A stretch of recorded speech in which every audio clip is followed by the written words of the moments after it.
What makes readers keep turning the page? Stay tuned and find out.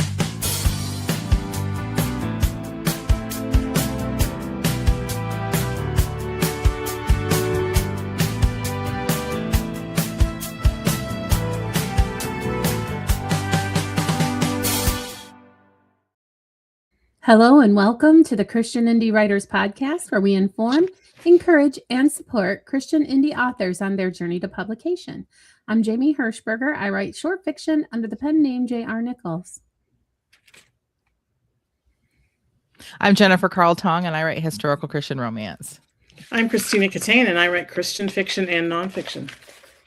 Reunited and it feels so good. Yes, Tina is back. We once again are a party of 3 instead of a party of 2. Side note, if you ever go to a restaurant and they ask you what name to put as you are waiting, you tell them your name is the Papa, so that when they call you, they will say the Papa party of 3, and everyone will get a great laugh. Hello to everybody joining us this morning. Rhonda S., so nice to see you in the chat today. It looks like another Rhonda Gross. Rhonda, wow. Hi, Rhonda. It's the Rhonda Club. I guess so. Good morning to you. Yeah. And then we've got Piper saying hello. And Kathy Werebites Kathy Werebites. I think it's like, I want to make her like a werewolf. So I want to say Kathy Werewrite, like she's a werewriter. Maybe she only writes in the evening under a full moon. But hi, Kathy. Glad that you're here. I appreciate all of our faithful supporters and the people who are able to come and be with us live on Fridays at 10 a.m. Eastern. I also deeply appreciate anybody who finds us after the fact on their favorite podcast platform or watches the repeats on YouTube. And if anybody out there would kindly go like and subscribe to our YouTube channel, it would really help us reach more independent authors on their journeys to publication with our help and support. All right. Thanks, Tina, for coming back. Hope you had a wonderful time away. Talk about that a little bit more later in the What's Next, but we'll jump into the topic du jour, the craft of writing memorable openings. So the most recent memorable opening I can think of is, hello and welcome to the Christian Indie Writers Podcast.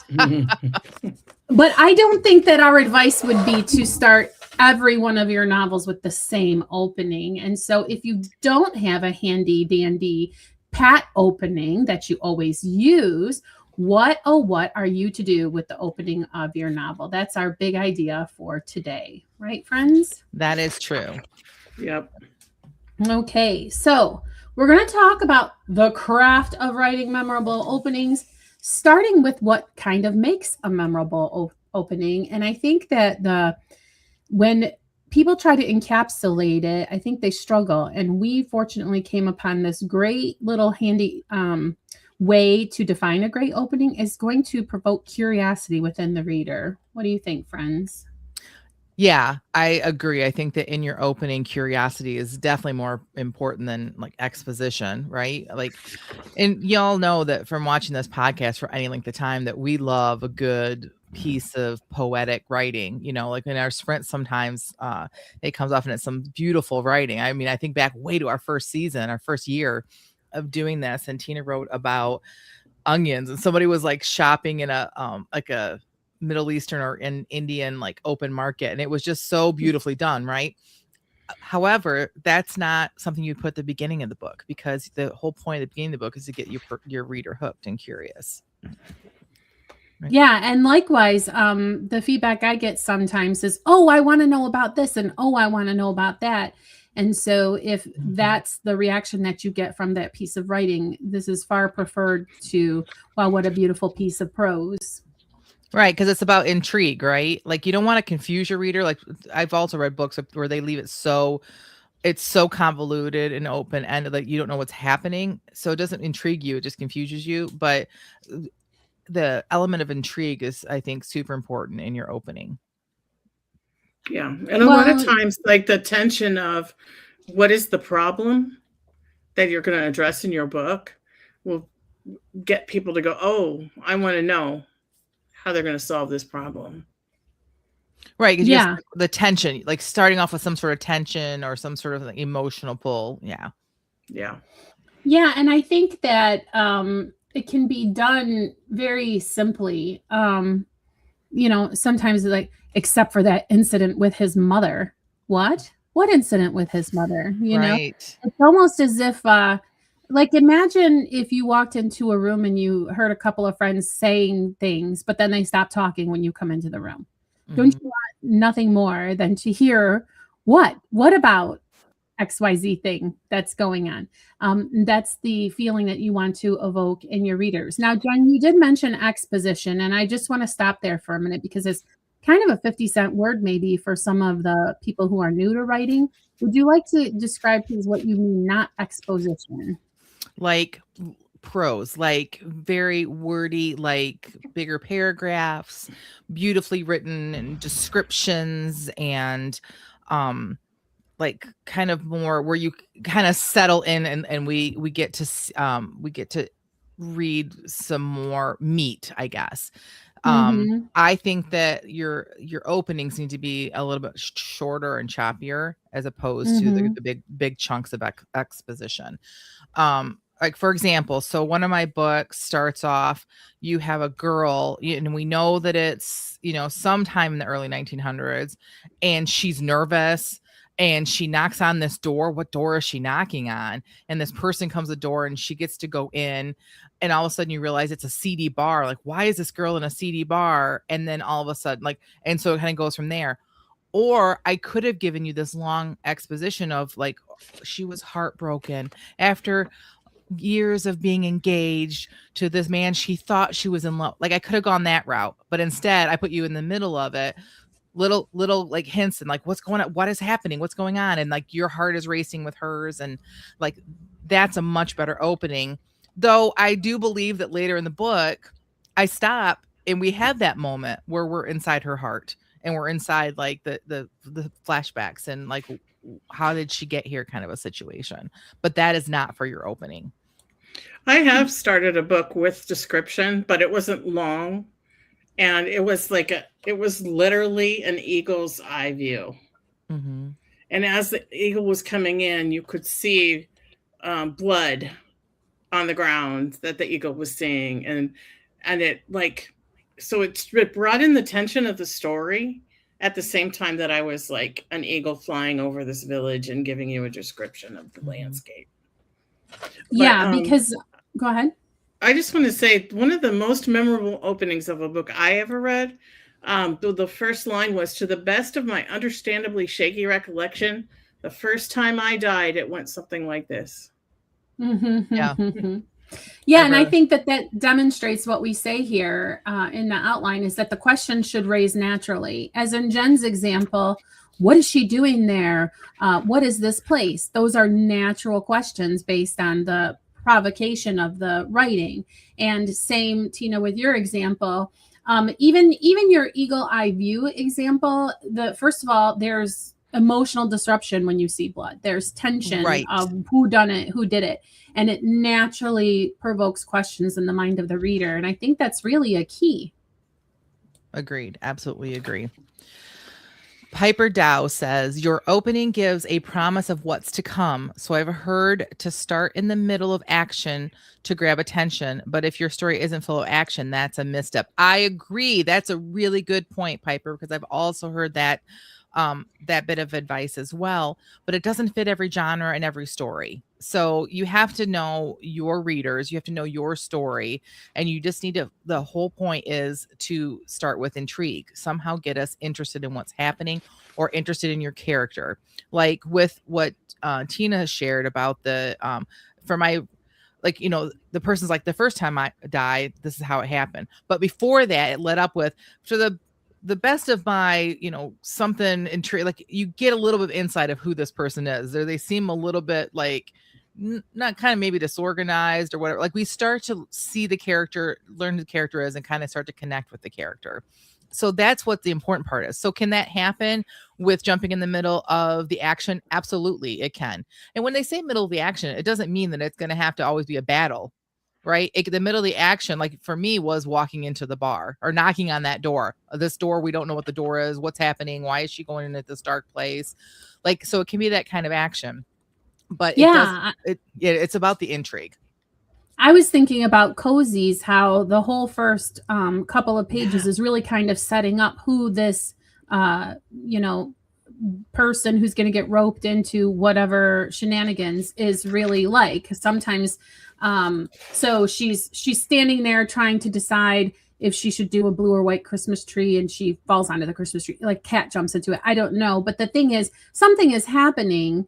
It's not necessarily a quote unquote action scene, but it's things that are taking place on the page that provoke questions. And also, as Jen pointed out, give insight to who this character is. So I think that's a great example, Jamie. If I can just go off topic, off topic, but really quick. I think that's a great example because I don't know if you guys remember the very first time in a writing group that we critiqued or that I gave feedback on a cozy mystery. I went first and I gave a whole bunch of feedback about the opening, and it was good feedback. And I was very proud of it. I was like, I felt like I'm really helping this person out. And then the other three of you were like, Jen, you've never read a cozy mystery, have you? all of my advice was great if you wrote romance or maybe even fantasy, but it was completely wrong for a cozy mystery. And then you guys gave your feedback, and it was a lesson to me. I was like, oh, okay. This is why this just helps for what I said. Like, you have to know your genre and your readers, because it's going to make a difference on how you move forward. Like, there is specific advice out there, but the general advice is intrigue. Yeah, and so if you kind of aren't sure what your genre requires of you, some interesting places to start might be starting your first page with a conflict in progress, a couple having an argument, or in the school drop-off line, something is happening. Just take your characters and generate some sort of a conflict that can be happening. Is there another approach people could take to trying to start and with some intrigue on the page, with provoking some questions in the minds of the readers? Well, for me, I would go and read the openings of a bunch of books in my genre, because you can do that on the Look Inside on Amazon and get a feeling for the openings of that particular genre. And for me personally, that would spark ideas. Just doing that.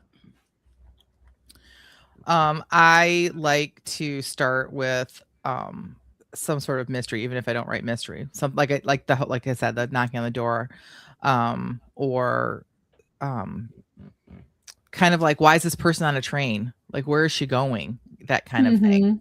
And then I do like Tina's example, where it's like a line of dialogue that's like there's some sort of emotional like hook to it, like the first time I died. I mean, that's going to get you involved. Like, what do you mean the first time you died? How's that possible? So I think that those would be good examples. Yes, and so that right there provokes a bunch of questions like, did you just say the first time I died? So if you've got something that's about your book, maybe it's an element of your world that is startling or different or kind of a twist. If you refer to it sort of offhandedly with the promise of returning to it later, that can also work. Agreed. Okay, so what are some common mistakes people make with this attempt to have a unique opening or a intrigue producing opening? Info dumping. Yes, we both going to say this. Say it all, everybody, at this count of 3. 1, 2, 3. Info dump. But isn't that what we were talking about? Expositional, so expository. We don't want to do that, right? Is that what info dumping is? No, I mean, you can write beautiful exposition that does not info dump. Like, info dump is where we've talked about this like in the past, so I know I keep using the same examples, but when someone says something to the effect of, well, Tina, when we were in college together in the 1990s at Boston University, where we don't talk like that. We'd be like, Tina, do you remember back in Warren Towers? Like, we would talk like, because we already know that. I don't remember that, by the way. I know, because we didn't actually go to college. But but we already have this shared information between each other. We would not say that. So info dumping is where you try to put so much information, especially in dialogue, that just feels forced. It also can be when you try to share too much about what is in your story. Like in the opening, we do not need to know a full description of your character. If you want to somehow throw in there that he has red curly hair, but you can make it work because it has something to do with what exactly happening right then, that's fine if you can make it work. But in general, you really don't need to put any of that kind of description in there. People don't care about that at that point. That you need to get them to care about your character and be curious about the story before you start giving them those kind of details. So info dumping is one of the biggest problems. I always think of the sitcoms from the 80s, like the A-Team and Yeah. Knight Rider and those kind of things. They started the show with a narrator info dumping, saying, in the blah, blah, blah, a team of whatever were in the Vietnam War, and, they like give this whole this whole introduction before the show ever starts. And I suppose you could get away with that if you were being very kitschy about it. If it was something that you did every book and you had this like kind of like, and it was like obvious that you knew you were doing it. And that you had like, it could be a device that you used, but in general, I would say, no, don't do it. No, and particularly when you're a novice writer, when you haven't, written your first million words, so to speak, and you're still learning the craft, I wouldn't necessarily take such a risk. But then you've got to be careful too. Like I said, if you've got something that's quirky or special about your world and you want to take a little pass at talking about it that you promise to return to later, a big mistake would be to fill your opening with all of these special little things that you want everybody to know about your world. That is another mistake that is often made. Yeah, for sure. I also think that like just starting out with a normal day, like nobody wants to walk through a normal day until we get to the point. Like you're not going to interest people with just a normal day in someone's life until and then keep them turning the page. Now I will say Harry Potter probably does this the first book, if I'm remembering correctly. We learn about this boy. It's a normal day, but his bedroom, he lives under the stairs. Why does this kid live under the stairs? You see what I'm saying? So it is a normal day for him, but there's things that are peppered into it that make you want to keep turning the page and keep wondering.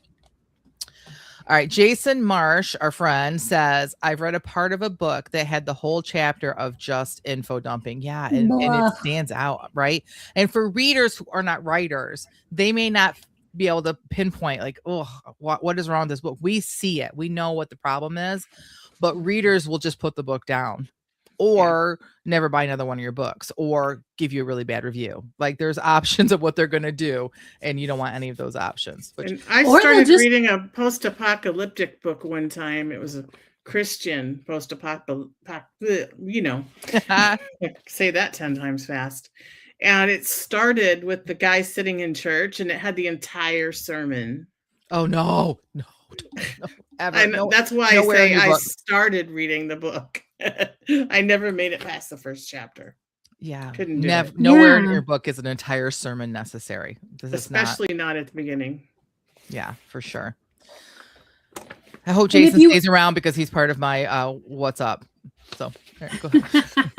If you take an info dump too far, you run the risk too of your readers just skimming over the words and missing the things that are very important to your plot as well. Yes. Okay, so our second primary point that we want to make is that memorable openings establish voice, character, and tone. And we hinted about this a little bit earlier, ladies, but tell me more. Well, your readers will often connect to your voice before they ever connect to the plot. So whether you're writing first person or third person, the feel of who's telling the story will connect with your reader first. So, for example, again, this is very genre dependent too. Like if you write romance and you write contemporary romance, there are specific readers that want first person contemporary that they would not expect. And then historical readers would probably be shocked if they opened up a historical book and it was in first person. It just is not something that we're used to, unless it's more of like a journal diary kind of a situation. Um, so, but so make sure you decide right off what kind of voice that you're going to use and make that voice feel like a real person, because that's what they're going to connect to first. I have to say, I'm writing a nonfiction book, and my opening for the book is a story. It's a true story about my life, and it encapsulates in the story the whole reason for writing the book. Mm-hmm. And so it pulls in all of the things that I am aiming to help to talk about in the book and why, like in that story in the very beginning. Mm-hmm. And so you're setting up voice, even though it's yeah, nonfiction, it's my there's voice because it's right. my story. And then I'm going to have the teaching in there, and I'm going to have like the Greek for the Greek geeks, and I'm going to have, all the stuff, but interspersed throughout the book is my story. So it has that voice going throughout it. And it also is setting up the emotional tone from page 1. So like, because you're Yeah. telling a story that is going to be an emotional story, which I would argue that even if you are writing fiction, that's important too, is setting up that tone. And then with fiction, which you'd also make sure that so in romance, the rule is you need to get your male character and your female character to meet as soon as possible in the story, because that's what people are there for. So if it takes them 4 chapters before we ever see the guy, if it takes you 4 chapters to get that character, the female character introduced, or vice versa, you might lose some readers there. So you need to get them to have some sort of meet cute much sooner than that. If you don't write romance, whoever your main character is needs to be introduced very quickly. And I would argue, and you can disagree with me, especially in the chat. We'd love you to disagree with me, but I would argue that the first person we meet should be the main character, so that it establishes immediately who we should be looking out for and what's happening and who we're rooting for or not. So, all right. Well, we talked a little bit about how important that narrator voice is established. What types of narrator voices are we talking? Like, what are we even talking about here? Because when I hear narrator voice, I'm thinking more like Tina, except my mind goes to like Pooh Corner. And there's the guy who's obviously reading the storybook to everybody, right? And sometimes you've got like an omniscient narrator, but even then that's going to have a certain, I don't know, stodginess or formality to it, right? Mm-hmm. Right. But then that's fine, because that just tells us who your reader is, right? Or I'm sorry, who your voice is. I think that, like, for me, I have to start out Marnie's story. Somehow something funny has to happen very quickly in there to set the tone that what they're reading is going to have like something. The story is a love story, but there's going to be some humor involved, right? Because I want that to be a very strong feeling in this book. So I'm going to introduce that very quickly in the story. With my historicals, even though there is humor within them, it's not to the same degree. So it's not a concern for me to have a humorous voice. So instead, I'm going to make sure that I have like some sort of deep emotional character moment, or the voice is going to be set up in that way where you know that there's going to be some emotional moments in the story. So I establish that very quickly so that the reader expectation, whether they realize I'm doing it or not. Remember, we're talking craft, and craft is often something that it lies underneath that the reader doesn't understand, but they know that they'll like it, And even if you're writing like a crime drama, if you're writing like a darker thing where the detective is solving a murder and he's got danger and all that, it's going to be a darker opening than if you're writing a murder mystery like, oh, what's the guy with the law? I just had his name in my head. Columbo. Like Columbo was funny. And so it usually started out with him doing some bumbling little thing where he seemed incompetent. Mm-hmm. And then he would go to the murder scene, and then he would seem even more incompetent. So, like, you have to take the feeling of your story and you have to get that into the opening. Okay, and then last but not least, if you're writing a Christian book, don't beat everybody over the head with the idea that this is a Christian book in your opening. I know these are like a do and not a don't list, but you can establish a wholesome, faith-filled voice without being too forward about it. Wouldn't you agree, friends? Absolutely. I mean, just them saying, I don't know what's going to happen, but I know God's going to get me through it is enough in your opening, Mhm. right? Or somebody being scared and then saying a quick prayer. Or the opposite. If someone says, well, if God were real, this wouldn't be happening to me. Introduce that there's a faith element of some sort. Because your character isn't always going to be where they need to be, right? That's what character arc is important. So if they're starting off not where their faith should be, then you can make it clear, but still in a way that we know there's going to be some sort of faith element. I'm currently reading a fantasy that's a faith-based fantasy, but it's more of the faith in the fantasy book mimics our Christian faith without it being actually Christian, because it's a fantasy world. So they start each chapter with an excerpt of prophecy. Mm-hmm. Like before anything even happens. And you can tell just by reading those prophecies, the similarities to Christianity.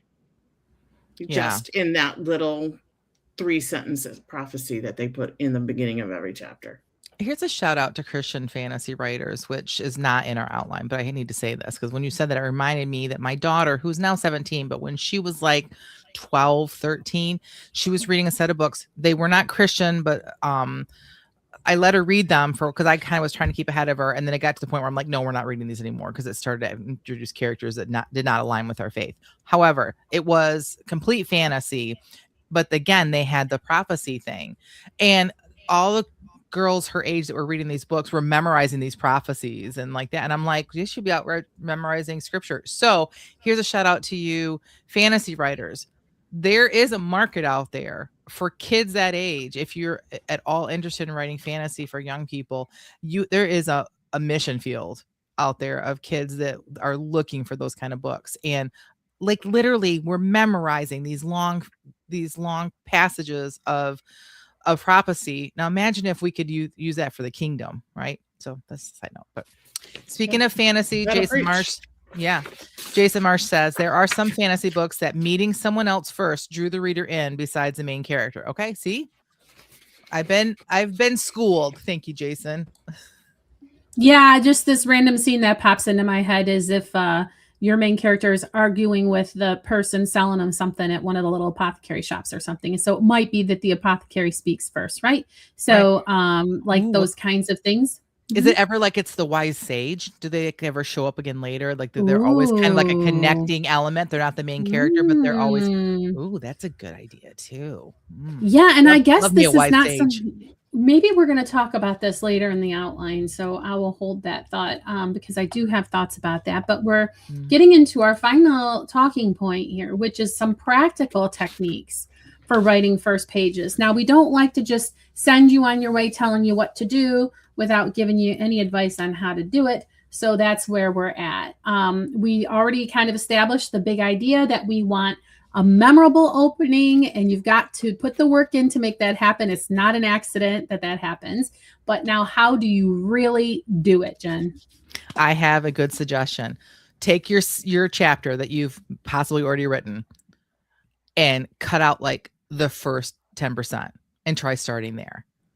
And see how it is. Start later than what you think you need to. You probably don't need to give as much background or as much like beforehand as what you think. Try it. It may not work, but I think that like that's a really good way to possibly make your opening chapter more compelling. And going along that lines, I actually gave somebody this advice recently. Don't get married to your opening when you're just starting your book. Yeah. Because you might finish your book and think, I need a completely different opening. I need to start here instead of there when you're in the revision and editing process. And you might have to decide what the opening is when you finish the whole story. Excellent. Yes, that's very much similar to what I put a pin in earlier, which is, you want it to end up making sense. You don't want to just write some random thing unless you write it to be a placeholder. Just for nothing. The song Sussudio by Phil Collins, that word was just a placeholder as he was writing the song, and he never thought of a better word to put in there. So that is how we know this. So you're what you think is a throwaway opener might be what you go with at the end of the day. So while we're asking you to be intentional about it, don't live there if it's going to keep you from writing the rest of your novel, because it's likely it will change anyway. Very good advice, Tina. Agree. So go ahead, Jen. What about using sensory details? So really strategically. So again, if you are interested, we have an entire episode about sensory writing with your senses. But this is the perfect place to use that, because again, you don't want too much backstory. You don't want too much info dumping. Let's just stop. You know what you want to do in this chapter. So why don't you do it only by really focusing on, what does it smell like there? What does it look like there? What is my character actually seeing? How cold is it? What does it feel like? All these senses, like do maybe a free write like that and see what you get out of that. And try to focus on, you don't have to use every single sense, but try to focus on the sensory issue of it. I did this in a book too. I actually get a lot of criticism for that part, but not a lot, but people feel like it's a little too raw. But again, write it, use the senses and get the people drawn into it that way. So I feel like if we're giving people a roadmap to doing this, let's say we're gonna take a sprint session or a work office hours, and today I'm gonna think about my opening. I feel like you want to start with some kind of action or movement, and then I think the next thing you need to think about is, what is important to communicate to your reader right away? What do they need to know to even understand what is going on? Now, if you're a fantasy writer, that's going to be a completely different thing than if you're a historical romance writer. Wouldn't you agree, Jen? Absolutely. Yeah. Because you said in your scene, you needed them to know that this girl was having this situation happen. Is why you sent her to that building. So because you knew the readers needed to know that helped you to decide the setting and the conflict that needed to be your opening. Right. Because there's the things that have to happen. There's the information I need them to know. But for them to be interested in those things and in that information, there has to be emotional stakes. Great. So in order to get those emotional stakes across and get your reader to be tied into those emotional stakes, and for them to feel those emotions, the sensory issues, the shorter, choppier, like the starting a little bit later than what you think you should, all of these things will help to connect your reader to the emotional stakes that your person is already living in. Your character is already living in that, because we're not starting at their birth, right? We're starting at this point in their life, and we want our readers to be there and already be like cheering for them or mad at them or somehow emotionally attached to this person. And leave some mystery to it, because if I started reading Jen's book and she immediately told me why her character was going into this place, I probably would have lost interest. This is just me personally as a reader, but the fact that I didn't know why she was here, and it seemed like because I know her books and I know like what her characters are like, I'm intrigued. I'm like, wait a minute, something's off here. What's going on? And it made me curious enough to keep reading. Okay, so Jen gave us some really good advice about starting a little bit later than you think you need to, cutting out maybe that first few sentences or even the first whole paragraph to see if that improves things. And then our next tip is go ahead and highlight anything in your current opening that is exposition. And weigh whether or not you're doing too much of that. If it's really necessary, you need to ask yourself, is something changing? With exposition, no. Exposition is just telling you, here's how things are. Is tension present? Okay, that's great. That's what we want, right? If you're lacking tension, if nothing's changing, if you can't figure out what your character wants or needs, or if you just plain don't think a stranger would keep reading, you have some work to do. Agreed. Okay, so any last words about openings before we move on, ladies? I would challenge everybody listening or watching this to take your opening that you're working on and rewrite it, either from a different emotional angle, like give like a different, you could write the same character and the same thing, but have them something else emotionally that they are worried about or striving for or something like that. Or give them fear instead of them rushing into the war, you know. I also say another suggestion would be to change the point of view. Doesn't mean you have to keep that, but try writing it from another point of view. Even if it's a secondary character that you know you're not going to use it, that secondary character might see things that your original character doesn't see. I've said this before too. We've all talked about this, that when we have a scene that isn't working, we sometimes will change the point of view of that scene, and then all of a sudden the scene works. So if your opening chapter isn't working, then try that. And I appreciate that, Jen, because one of my tips is always to have your characters have a conversation. Try starting your opening with some dialogue between two of your characters, because that might be fine. If you don't end up using it, you'll find out something about your characters. Sure shooting. Agreed. And another great piece of advice is try to come up, like that opening line that Tina shared earlier. So great, right? Sit down right now and try to write 3 to 5 opening lines for your book, completely different ones.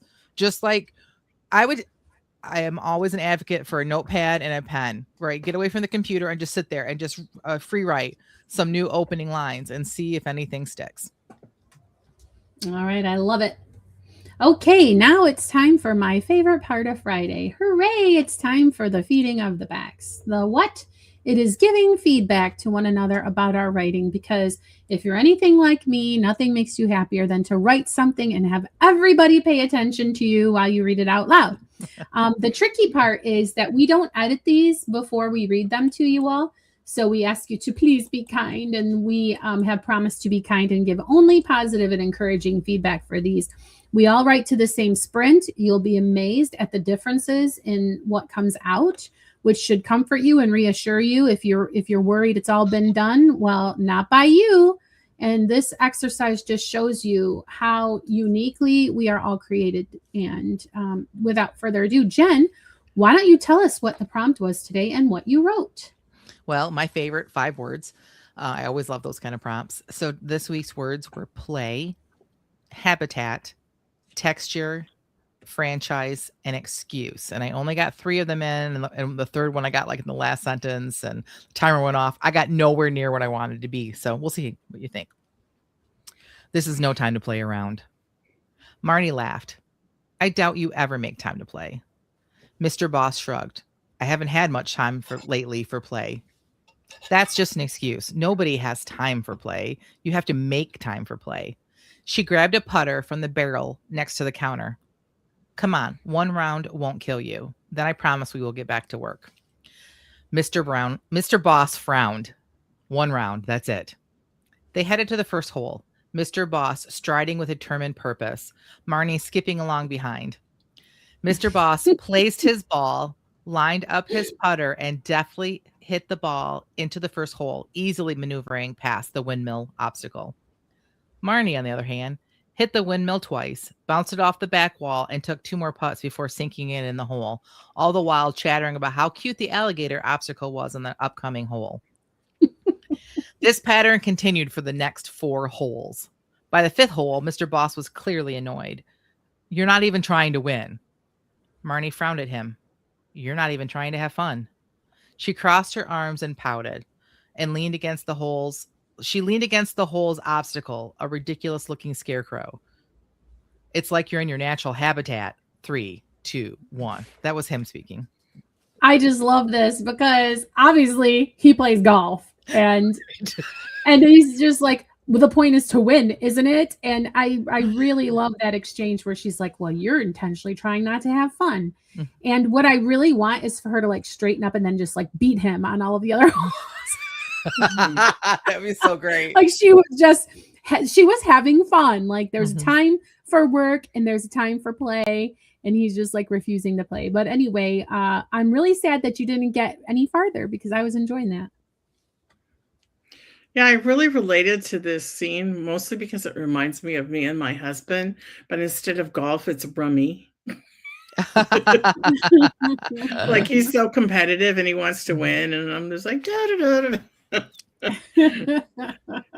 But yeah, yes, it was the great. game is to facilitate the good time. It's not the point.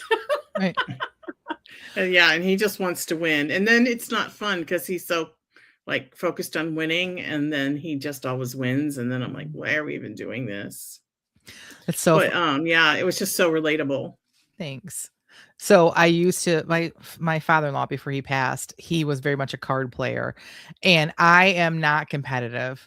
I just like to play. However, I'm very good at cards. Like I don't know how that works, but and it used to drive him crazy that he would be very serious. I'm just like whatever, and I would win all the time. Like I'm very good at euchre, and there's a couple other games I'm really good at, and it drove him nuts. So I love that. So that's really good. Like I love that idea, Jamie, about her like kicking it in and winning. But I think I might like to harness the whole like she doesn't care, but she still starts winning. I don't know. Because my original idea was that as I'm writing this, is that he's going to start to relax and they're going to start to have fun, and like his real personality might start showing up. But we'll see. So I'm definitely gonna continue writing this chapter. I like it. So. Or maybe that's the second round, right? Like, so maybe, she bets him something or whatever. And so they have to play again. And then whatever. Anyway, yeah, lots rife with possibilities. Yeah. I think it could be a mixture. I think I can do it. So it was great. Well, thanks. I appreciate the feedback, you guys. All right, Jamie, you're next. Okay, so here's the thing. As usual, I read the prompt. I got inspired by the words and used exactly one because then I forgot that there were words. But obviously the word franchise kind of put me into a particular mindset, and the word play, and even habitat. Like I thought I was going to go one way with this, and then I just did not. So anyway, the prompt is not necessarily just to be in your story. It can also just inspire you. All right. These things are absolutely habit forming. Misty popped a French fry into her mouth. Yeah, agreed her 2-year-old. What's that? Said her oldest, who was 6 and eyeing her French fry container suspiciously. Her middle child said nothing. She hadn't appeared to have heard the comment. She was absently licking her soft serve, trying in vain to keep up with the pace of its melting. Misty gave a rudimentary explanation of the phrase habit forming, then added, but Mama was really just exaggerating. It was a fun way to say that French fries taste super delicious. Misty intentionally exaggerated the pronunciation of this, and it got the intended result. Her middle daughter snapped back to attention and stared at Misty with interest. Her oldest smiled and picked up a fry. The 2-year-old jumped out of his seat and pumped his fist as he cried out, delicious. Misty tapped the tip of her oldest French fry with her own and said, cheers, before popping hers into her mouth. The middle child guffawed at this. Misty gave her a fry and cheersed her. Then the girls began sharing the oldest's pile of fries, saying cheers and popping them into their mouths in a regular rhythm. Her boy stood next to his chair and jumped manically, issuing little grunts with each jump and still somehow managing to mow down the long finger of potato in his left hand.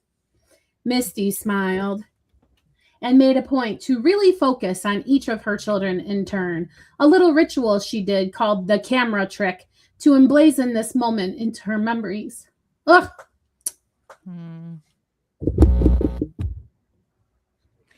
As she stared at them, she allowed the ghosts of every mother she'd ever encountered who'd eyed her little brood and wistfully sighed, it goes by so fast. I wish I would have taken the time to treasure them at that age. Before I know it, they weren't little anymore. Misty was determined to never feel that way. It was probably the only goal she'd ever had in her life. The little ritual took only a handful of seconds, and then the timer went off. Oh, Jamie. I have to confess, I did move one of these paragraphs around because I felt like it worked better somewhere else. So I did sort of edit. But it was during the sprint. If it's during the sprint, it's acceptable. Jamie, that was so good. And as a mom, I felt the same emotions that you're feeling. Again, this is what we're talking about. Like hooking your reader. Like you gave us yes, you gave us a story and you gave us like something happening and some action, but it really was about the emotions and just so well done. The characters felt real. It was just beautiful. Very relatable. Hey. But now I'm doing that with my grandkids. Mm-hmm. Because they're 8 and 3, and I'm just like, oh, I want to remember these moments because they grow up so fast. I can't believe the oldest one's about to be 9, and it seems like she was just born. Sure does. It's so crazy how time flies. Well, that means that we've been friends for like ever because I knew you before her BA. Yeah. Before Athena. We've been friends since BG, I guess, before grandchildren, right? Yeah. Yeah, we all had kids still in school when we met. Yeah. All of us. It's crazy. Yep. And my youngest is graduating on Friday. Wow. Oh my gosh.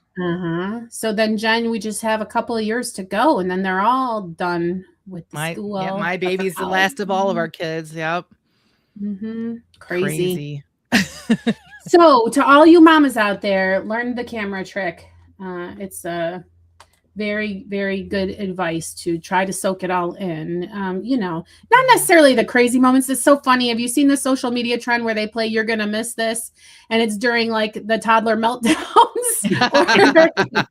or the big blowouts, the diaper blowouts, all the stuff that you absolutely are not going to miss. It's very, very funny. But yeah, there are beautiful moments in the midst of it. That's what keeps you going. You live for those moments. Agreed. For some reason, all of my feed is animals doing zoomies to that song. Only God can do it. Only God can do it. I don't know. All right. So Tina, welcome back. How did you find sprinting? Did you write while you were gone? And anyway, we could talk about that I later, wrote while I was gone, but I didn't write fiction and I didn't do a lot of sprinting. So it was a little rusty, but I came up with something and I did manage to use all the words, although the last one was forced and when I reread it, doesn't make sense with the rest of it. But here we go. Okay. It was the perfect habitat for children to play in, Lainey thought as she read the invitation. A lakefront beach, a playscape, a large field of lush green grass. The picnic tables and grills anchored to the ground made it convenient for the adults. However, Lainey kept coming up with excuses for why they couldn't go this week. Maybe next week, she said, then turned Bluey on the TV. It only took a few minutes for the kids' disappointment to fade and for them to find new things to do. Jimmy had a whole franchise thing going with his Fisher-Price McDonald's, complete with drive-thru, along with his Sesame Street set up in several houses. A farmhouse set off to the west with little plastic fences, horses, and cowboys. The army base was under the dining room table with little green soldiers guarding their sanctuary from invaders. They lost the battle with the cat when he simply walked through them before jumping up on the padded cushion of a dining chair. There were giggles from Michaela, whose Barbie dolls had just arbitrarily banned Ken from their house or from driving their convertible. She was currently attempting to shove him into the cab of a Tonka dump truck. Bluey played on, ignored, as they dealt with the dramas of little girls and parents that mimic real life so closely, it brought tears to Lainey's eyes. Not good tears, exhausted tears. Tears that acknowledged that fruit snacks and peanut packets were perfectly acceptable for lunch, when the alternative was the chef collapsing onto the floor in an exhausted stupor. A knock on the door sent Lainey's heart pounding. She rose, peeking through the curtains to ascertain who it might be, without letting on she'd heard the knocking. It was Francine, her friend from church. She could see Francine's kids peering out the window of her SUV. Sighing, Lainey opened the door a few inches, trying her best to block Francine's view of the state the house was in. Get out of those PJs and get your kids dressed, Francine said, pushing the door open. Sitting inside all day isn't going to help you at all.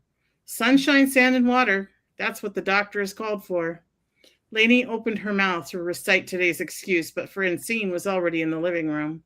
Come on, kids. We're going to the beach. Yay, the kids yelled. The texture of this day was about to change. And then the timer went. Oh, actually, the timer went off as I was writing this lessons. We appreciate your disclosure. Gosh, okay. So I relate to both of these moms. It's like I crazy. know. Like when Janie read hers, I'm like, oh my gosh, that's so me. Like, oh, those moments. And then now Tina, I'm like, oh, this is so me. Like there were many a day. There's still many a day that I pray, please don't let anyone stop by my house. Please don't let anyone stop by my house because it just is a wreck. Or that I like the kids want to do something and I just didn't have it in me. And I was just like, not today. And I look back and think there were too many of those days. I like, that's one of my biggest regrets, I think, in life. But like, as a mom, I get it. Like I hear, like, I want to like go through your story and hug this woman and say, it's okay. And like how awesome that she has a friend that just shows up and does that, because we all need a friend like that. Right. So this felt so real to me, Tina. I guess it's the best feedback I can give is it felt like real. I felt like you're writing my life. So it was awesome. I literally was imagining my house, what my house looked like the house I lived in when my kids were that age. Like as you're telling the story, that was the movie that was playing in it was that house. That's crazy. Yeah. Well done. Yeah, there's not much to really add there because I felt everything similarly the way that Jen did. And I feel like these could be the same woman just on different days because that's what motherhood is, right? Yeah. It is cycles of I can do everything and cycles of I'm doing nothing right. And we just have all been there. But the writing is what put us there. And I do think that your description really helped me to see that all the kids know is Barbietown or whatever the name of their fictional village is. And it's the mother who is projecting onto them like, oh, these poor children. And it's because of the way that you wrote it. You wrote kids very engaged with their toys. You wrote Bluey being ignored. See, and this is what Jen was alluding to earlier, that your reader will not even recognize what you have done when you are good at your craft. They will just know that they went someplace. Yeah. And this is a very wonderful example of that, Tina, because we kind of almost forgot that you were reading us, Tina, Sprint. We're just living this life of this mom vicariously. So it's excellent writing. Thanks, guys. Yep, agreed. Okay. So now that that's done, Tina, how was your time away and what's next for you? What's going on? What's up? It was long. It was 2 months. Yeah, we missed you. My mother keeps her house at 75 degrees. Is this a good thing or a bad thing? This is not a good thing. Because, my husband keeps the house on winter. So 12 months a year. It feels like winter. 12 months a year. So I kept the bedroom window open in the room I was staying in and the door closed so that when I couldn't stand it anymore, I could go stand in the room. And that window faced north, and so oftentimes the breeze would be coming off the water from the Puget Sound, which is like 2 blocks down the road, and blowing in that window, and I would just stand there. Oh, that sounds nice. Oh, it sounds so wonderful. And the street she's on also runs from north to south, and it's like lined with trees and blackberry bushes. If you stand in the middle of the street, it's like a wind tunnel. Oh, nice. So I found all the cool spots, is what I'm saying. But my mom, we were concerned about some health issues with my mom, and she's fine now. She's got a clean bill of health, and she had her 90th birthday while I was there. So we had a birthday party for her, invited her friends from church. And speaking of memories, like I have a video and pictures of my mother laughing and smiling. And there's just not a lot of those because she comes from a generation that when you take a picture, they're just kind of serious. You know what I mean? Mm-hmm. And I just really cherish that video of her just laughing. That's awesome. Yeah. I'm so glad you got to go. Memory. Mm-hmm. Yeah. But I'm really glad to be home, and I missed my husband and my bed. I'm not going to say which order. What's next for your writing, Tina? I'm working on my nonfiction book called Behind Closed Doors. All right. All right. about you, What's next Jamie? for me? My son is graduating. Hooray, hooray. And I've been in the writing room, not necessarily writing. If you're a Patreon member, join me sometimes. I will reach out and let you know when I'm going to be in there. Jen, what's next for you? So for those of you that weren't here last week, I started a new job. So I used to work Woo, for my woo! church, and then they couldn't afford having me anymore. So then I've kind of not been working, and so I got a job, and it's at a Christian camp that my daughter has also worked at before. And I'm working in programming with someone, I'm an assistant, and I'm going through, and I was looking at the names of people that are possible, like we can call for things, and I was like, oh, I know a Jason Marsh. And she's like, well, it's probably the same one. I'm like, oh, it can't be the same. I mean, it's a pretty common name. It's not like it's an uncommon name. And so I'm like, no, he's a pastor. I said, actually, I think he is a Free Methodist pastor. And she's like, and we were talking, and it's the same Jason Marsh. Wow, small world. The crazier thing is that the person that I work for now is very close to me. I consider her family. She lived with us for several months, actually. And she said to me, she's like, Jen, Jason's one of my closest friends. And I was like, what? Like, how did we never make this connection? She's like, and it was so Jason is like, it's like one of those, like, he could be the Kevin Bacon of my life, I think. Like, how many degrees away from Jason Marsh are you? So Jason, shout out to you. I will probably get Marsh. That's the best. That's the best. So I will probably get to see Jason in person a few times this summer. So I'm excited about that. So yeah. Oh man, I could just catch up with you guys all day. Lots of good stuff in the chat. Sorry we didn't get to it, but unfortunately our time is up. So until next week, may your pen be prolific, may your deadlines be met, and may all of your words honor Christ. Bye for now.